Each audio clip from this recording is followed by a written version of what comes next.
Идеальная выпечка к любому празднику. Творожный венок, он же калач, на сдобном дрожжевом тесте обладает невероятно сливочно-ванильным вкусом и исключительно вкусной маковой начинкой с вяленой вишней, с изюмом и ароматом рома. Творожный венок не черствеет и сохраняет свою свежесть значительно дольше, чем обычная сдоба. Он прекрасно подойдет как для Пасхи, так и для Рождества, и для любого другого праздника. И я думаю, что без какого-либо праздника или повода вы можете себя порадовать этой выпечкой. Запах выпечки, сдобы создает дома ощущение комфорта и уюта, и радостного веселого настроения. Друзья мои, меня зовут Пульхерия. Я вас приветствую на канале «Записки пользователя» или «Вы гениальный кулинар». Подписка, лайк, и мы приступаем. Друзья, сейчас вы видите перед собой ингредиенты на 3 изделия. И тесто я буду замешивать на 3 изделия. Но в видео буду готовить только один творожный венок. И сейчас я вам озвучу, сколько ингредиентов надо на один творожный венок. Нам понадобится мука 330-350 граммов, сахар 130 граммов, творог 100 граммов, молоко 120 миллилитров, масло сливочное 40 граммов, дрожжи сухие 5 граммов, яйца 2 штуки, соль 4 грамма, цедра с 1 лимона и ванилин. Подогретое до 35-38 градусов Цельсия молоко добавляем все дрожжи и размешиваем их. Теперь молоко добавляем 2 столовые ложки сахара, беря его из общего количества. Теперь добавляем 60 граммов муки. Размешиваем опару, накрыв крышкой полотенца, ставим опару в теплое место. Она должна подняться в 2 раза. И сейчас мы с вами займемся начинкой. Для приготовления маковой начинки нам понадобится 200 граммов мака, 300 миллилитров молока, 100 граммов изюма, 100 граммов вишни, 100 граммов сахара, опционно по желанию 3 столовые ложки абрикосового джема или апельсинового. Также по желанию можно добавить 50 миллилитров рома. Итак, приступаем. В кастрюлю наливаем молоко и высыпаем мак. Ставим на плиту на медленный огонь и будем выпаривать все молоко. Мак периодически мешаем и варим на медленном огне. После того, когда выкипит все молоко, мак снимаем. В творог добавляем масло. Пробиваем блендером до однородности. Творог пробили с маслом до однородности. Он у нас вот такой получился. И теперь 6 яиц мы взбиваем без разделения на белки и желтки. Перемешав яйца венчиков, можно добавлять весь сахар. И взбиваем с сахаром до устойчивого состояния. Яичная масса хорошо взбилась. Мы проводим пальцем полосу, и она держит след. Опара у нас поднялась, увеличилась в объеме в 4 раза и уже начала опадать. Это говорит о ее готовности. Добавляем опару, взбитые яйца. Добавляем соль и цедру лимона. И все перемешиваем. Теперь просеянную муку всыпаем частями в нашу яично-опарную смесь. И также размешиваем. И так мы поступаем со всей мукой.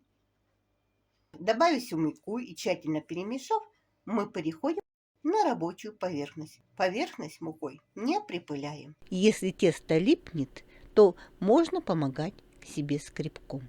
Хотя тесто липкое, муку на стол не добавляем. Замешивать тесто можно и ручным способом, и машинным.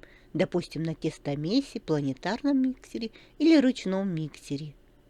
Замешивать тесто руками вы можете по французской технологии, или же поднимая тесто и ударяя им о стол, или другим любым способом, который вам нравится и который вам удобен. Замес на столе без масла и творога мы производим в течение 10 минут. Теперь, друзья, мы продолжаем замес с маслом и творогом. Я перейду на машинный способ замеса. Вы, друзья мои, будете замешивать так, как вы считаете нужным, ориентируясь на то, какие у вас есть инструменты. Замес с маслом и творогом ручным способом проводится так же, как и без масла. В течение 5-7 минут масло с творогом вводится частями. Добавляем по ложке масла с творогом и замешиваем. Машинным способом замешивается на низкой скорости. Друзья, вымесив тесто с творогом и маслом, мы отправляем его на расстойку на полчаса, накрыв расстойную чашу дежу пищевой пленкой, полиэтиленовым пакетом или полотенцем. Возвращаемся к нашей маковой начинке. Молоко уже почти выпарилось, но не до конца. Продолжаем дальше. Буквально еще 5 минут. Мак у нас должен раскрыться, зернышки мака, лопнуть. И вот теперь в маке молоко уже полностью выпарилось. Теперь мы в него добавляем 100 граммов сахара, включая 25 граммов ванильного сахара, а также 50 граммов сливочного масла. И все перемешиваем. Размешав масло с сахаром, добавляем изюм. Изюм промойте водой и обсушите, замачивать не надо. Добавляем вяленую вишню и все перемешиваем. Добавляем джем абрикосовый, это опция, то есть добавляйте по желанию. Все перемешиваем. И теперь по желанию можно добавить 50 мл рома темного или же, как у меня, в моем случае, эссенции ромовой. Все перемешиваем и отставляем до остывания. После того, как она остынет, добавим 1 белок яйца весом 30 граммов. Когда у нас мак остыл до температуры ниже 40 градусов, можно добавлять белок яйца. Добавляем и размешиваем. И начинка наша готова.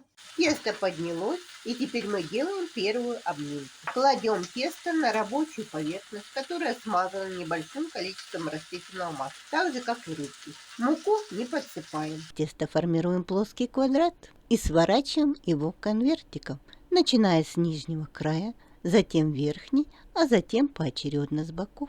Тесто кладем обратно в чашу и отправляем на расстойку еще на 30 минут. И посмотрите, насколько стало эластичное тесто. У нас чистый стол и чистые руки. Прошло 30 минут, и мы тесто снова достаем из чаши, распределяем его в пласт и сворачиваем снова конвертиком. И отправляем на последнюю расстойку на 30 минут. Прошло полчаса, тесто готово. Рабочую поверхность припыляем небольшим количеством муки, разравниваем его и выкладываем тесто. Тесто расплющиваем в пласт и сверху также слегка присыпаем мукой. Раскатываем его в тонкий прямоугольный пласт примерно 5 мм толщиной. Размер нашего раскатанного пласта теста примерно 25 см на 55 см или 30 на 50 см. Раскатав тесто в прямоугольный пласт, мы будем сейчас раскладывать начинку. Начинку равномерно раскладываем по всей поверхности теста, но не доходя до краев примерно 2 см. Теперь тесто с начинкой по длинной стороне скатываем в плотный рулет. Скатываем достаточно плотно, дойдя до края, нижний край защипываем наверх. Рулет переворачиваем швом вниз. И теперь, отступив от середины рулета 3-4 см, делаем острым ножом разрез. Делим рулет на 2 равные части. Теперь разрезанные части переплетаем между собой, формируем косичку. Стремимся, чтобы разрезы у нас смотрели вверх. Переплетаем не туго и не слабо. Теперь, отступив от середины, разрезаем точно так же вторую часть рулета. Разрезанные концы второй части рулета точно так же переплетаем между собой. Разрезы мы оформляем также вверх.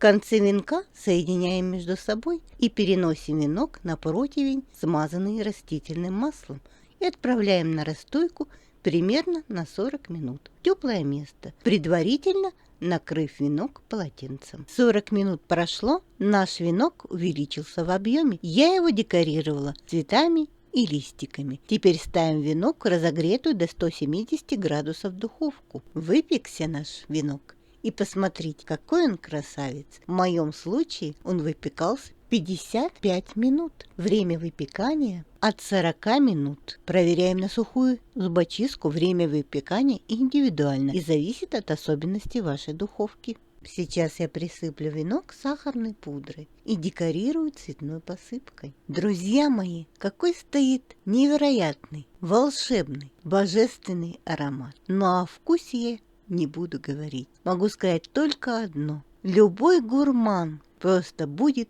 счастлив попробовать и съесть этот великолепный венок. Ну а вы можете его приготовить сами и узнать, насколько он вкусен. И у вас он обязательно получится, потому что вы гениальны. А теперь посмотрите, какой невероятно красивый разрез. Какая структура пористая, нежная и упругая. И не забывайте, что это изделие, этот творожный венок не черствеет и сохраняет свою свежесть значительно дольше, чем остальные сдобные изделия. Приятного аппетита, друзья! Готовьте с удовольствием! А я с вами, друзья мои, прощаюсь. Не скупитесь на лайки, подписывайтесь на канал, делитесь этим видео со своими друзьями в социальных сетях, и мы с вами встретимся в новом видео.